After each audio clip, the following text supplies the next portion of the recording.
I think that's his middle name. His name is Nolan Xavier. Sorry, it's right here. Wells. So let's read the article a little bit. It's a body of a missing 18-year-old found in the Mississippi in Mississippi. Okay, so I'm sorry, let me skip a little bit. Okay, a Mississippi community is mourning the death of an 18-year-old Nolan Xavier Wells, whose body was believed to be recovered after going missing over the weekend. Wells vanished after going on a boat trip with friends, white friends. It doesn't say that, but I'm emphasizing. He was a black kid, by the way. Wells was a black kid, vanished after going on a boat trip with his white friends on the 4th of July. Officials said he was last seen on Horn Island, a barrier island about 10 miles from the Gulf Coast, blah blah blah. So apparently when the friends he was with got back, they were like, oh, he stayed behind. But the crazy thing is he stayed behind, but the friends had his phone. That was one thing that was like, why the fuck do you have his phone if he stayed behind? So the mom reported him missing, and that's when 2 days later his body was found.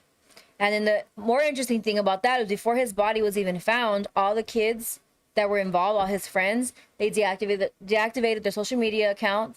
One of the friends even got a lawyer. Like, it was just so many things that were so suspicious.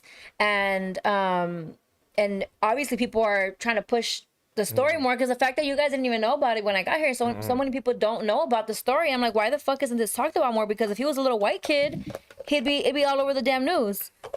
You know, we talked about more. So not only is it sad that they're not talking about it, but I think in the news, of course, Fox, I don't want to quote this because I don't know if this is 100% correct, but I just think that they were trying to victim blame like they always do when it's a black or brown kid, you know? But that's why I be telling people, I don't give a fuck if you are half black, half Latino. If you look black, you look Latino, you're fucking black and Latino. Or, yeah, like, to these fucking racist white people who only grew up around other white people. And it doesn't matter how much wealth you have, teach your fucking kids that these other kids are not going to treat them the same, because they usually aren't. And teach them that not everybody is your friend. There's so many kids who just want acceptance, I feel, especially when they're around kids that aren't like them. They want acceptance so damn bad that they will even look past certain racist comments and racist undertone shit.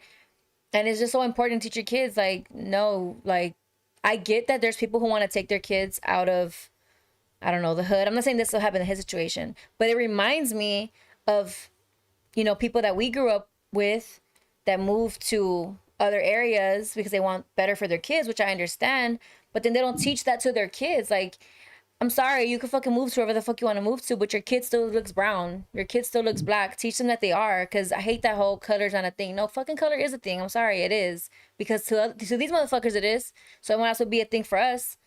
So teach them about that, and so they could peep on that shit, because it's sad. Because I just wonder, like, were these kids saying other shit that he was just, like, either not catching on to or ignoring or looking past?